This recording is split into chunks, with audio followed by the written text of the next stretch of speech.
We are also following this, the developing news near Los Angeles of these wildfires. Some 40,000 people have now been ordered to evacuate as these wildfires are spreading out of control. Several properties have already been lost. NBC's Jennifer Bjorklund says that fires are jumping through neighborhoods and sending crews scrambling in all directions. Jennifer joins us now live from Santa Clarita, California.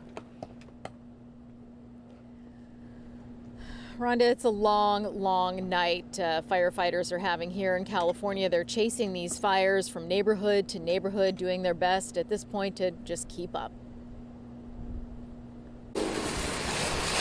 So many battles underway in California's war against fire.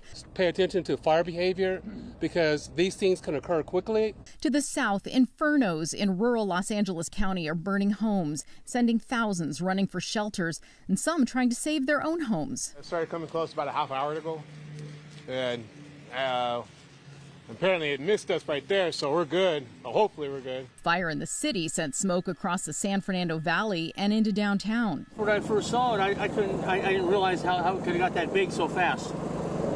It got pretty big. I guess it's due to the wind.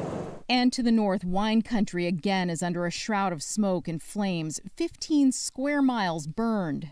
Some coming to shelters for masks and information, waiting for word on whether they should plan to stay. We saw it like coming over the hill a little bit, so we were a little concerned and just packed a bag just in case they want us to leave.